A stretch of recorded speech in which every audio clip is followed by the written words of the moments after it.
Bonjour, donc on se retrouve aujourd'hui pour un nouveau tuto un peu particulier qui va être consacré à l'installation d'FL Studio sur Mac. Alors, bon, je n'ai pas de bonnes nouvelles à vous donner, FL Studio n'existe pas au format natif pour Mac, en tout cas pas encore. Donc je vais vous, pour ceux qui veulent néanmoins tester un peu la bête et qui sont frustrés de ne pas pouvoir l'utiliser sur Mac, je vais vous montrer une façon, on va dire, assez simple de l'utiliser, sans passer par un VMware ou un bootcamp, hein, qui, comme on le sait bien, partitionne une partie du disque dur du Mac pour le transformer en Windows. Bon, ça implique d'avoir un Windows, d'avoir une licence Windows, etc., etc. Donc ça coûte un peu de sous quand même. Bon, et puis quelque part, si on a acheté un Mac, c'est pour bénéficier de toute la stabilité du Mac. Néanmoins, si on veut se faire une petite idée quand même de certains exécutables, et notamment de FL Studio, savoir s'il est relativement stable, j'ai consulté plusieurs forums, et bon, a priori, bon, à part quelques petits problèmes de latence, ça fonctionne quand même plutôt bien. J'ai voulu l'utiliser et l'installer avec Wine Bottler, qui est un utilitaire qui transforme vos exécutables Windows en application Mac.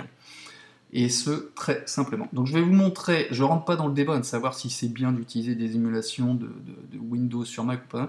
C'est juste pour vous montrer, pour ceux qui veulent se donner une idée, de savoir si effectivement ça vaut le coup de l'utiliser comme ceci. On verra ça en fin de tuto. Alors, comment on fait? Donc ici, vous avez l'application Wine Bottler qui vous permet donc de transformer un exécutable Windows en application Mac. Et ici, vous allez sur le site de FL Studio, vous téléchargez donc la démo format PC et vous arriverez ici donc avec votre exécutable de FL Studio en version démo. Pour info, la démo n'a pas de limitation particulière sur ce que vous pouvez faire sur son utilisation. Vous pouvez même sauvegarder votre projet, sauf que vous ne pourrez pas le rouvrir, sauf si vous achetez bien évidemment la licence. Alors, comment ça se passe? Donc, une fois que vous avez installé déjà votre Wine Bottler, vous le lancez, vous arrivez sur une petite chose comme ici. On va créer donc le fameux préfixe qu'on souhaite. Vous allez cliquer sur Select File. En l'occurrence, je vais chercher le FL Studio, celui qui est ici. Qu'est-ce que je vais faire? Alors, je clique ici sur Self-Contain. De mémoire, je crois que ça permet en fait le lancement de l'application si vous êtes chez quelqu'un qui n'a pas le Wine Bottler.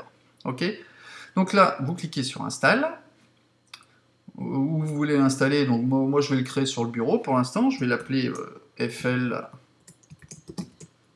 Studio. Vous faites Save.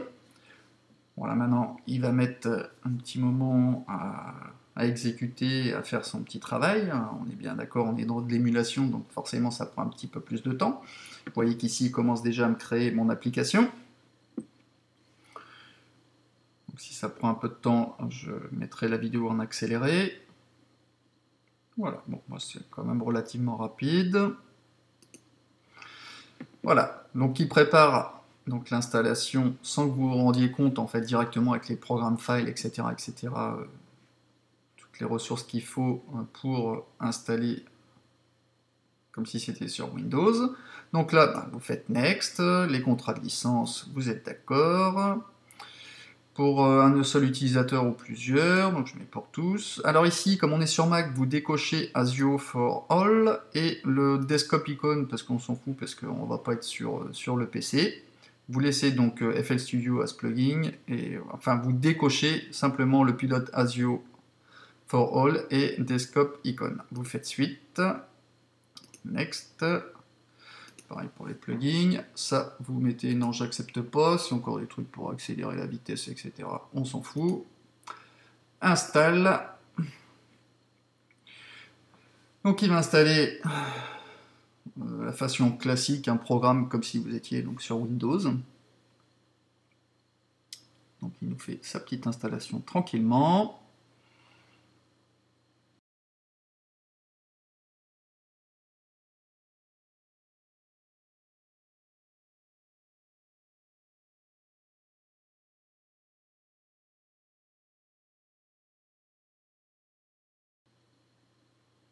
Ok, donc là, vous faites suivre Next. Encore Next. Alors, important, vous décochez Run FL Studio. On ne veut pas qu'il se lance tout de suite parce qu'on veut terminer notre installation. Donc c'est important. Si vous zappez si vous lancez tout de suite, ça risque de bugger. Il y a de fortes chances que ça bug. Donc vous décochez Run FL Studio. Vous faites finir. Alors attention, vous ne fermez pas, c'est pas terminé. Il y a encore un petit travail à faire. Très important ici, si vous faites OK tout de suite, ça ne fonctionnera pas non plus. Vous cliquez ici et vous allez directement sur Programme File, Image Line, FL Studio 10, FL Exe. Voilà. C'est bien celui-ci qu'on veut lancer. Et là, vous faites OK. Donc il dit, c'est fait avec succès. Et là, vous verrez qu'il y a votre FL Studio qui va après se transformer, votre icône qui va se transformer.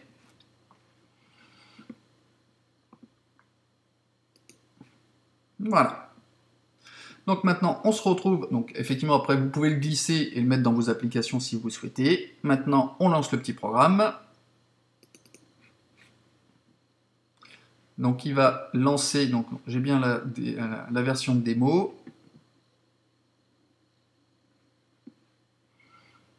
Voilà. Alors, on va voir au niveau du MIDI. Voilà, MIDI Mapper. Ok, on va dans File, Open, il y a un petit morceau qui est mis par défaut. On va voir ce que ça donne. Un petit message.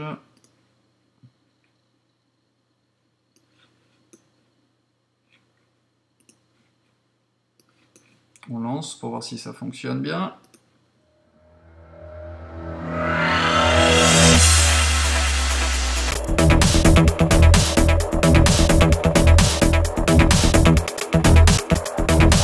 Bon, c'est nickel. On va tester un petit son. Bon, entre le moment où j'appuie et le son qui sort, j'ai un tout petit peu de latence. On va dans les options audio. Donc là, bien sûr, vous sélectionnez votre carte. Moi, c'est la Presonus.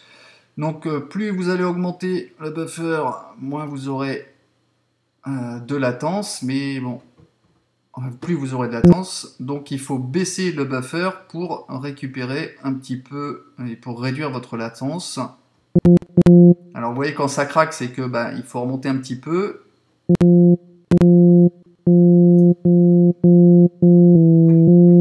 Bon, là, j'ai un tout petit peu de latence, mais c'est pas bien méchant. Bon, ça reste de l'émulation, mais bon, c'est plutôt pas mal.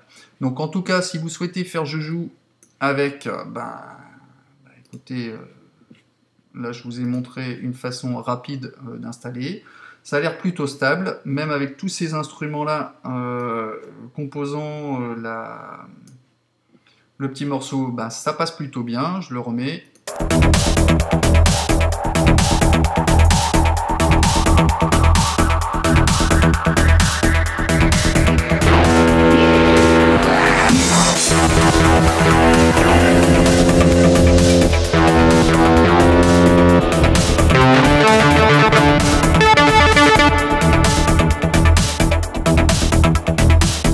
Bon, ça a l'air de tenir la route. Bon, alors maintenant aussi, moi j'ai une carte son externe Presonus Audio Box,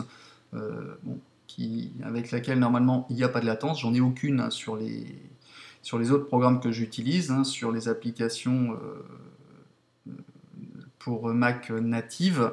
Bon, là, effectivement, je décèle quand même un peu de latence. Donc, si vous utilisez votre carte audio intégrée Mac, bon, il est possible que vous ayez un peu plus de latence que moi. Bon, néanmoins, ça fonctionne. Ça a l'air plutôt fluide. Donc maintenant, essayez de votre côté. Faites-moi part de vos commentaires, si toutefois ça fonctionne ou pas chez vous. Voilà, donc une façon d'utiliser donc FL Studio sans acheter une licence Windows et d'utiliser donc le Wine Bottler. Bon, j'espère que vous aurez trouvé ce tuto intéressant et n'hésitez pas à me laisser des petits commentaires. Je vous dis à bientôt pour un nouveau tuto. Allez, ciao!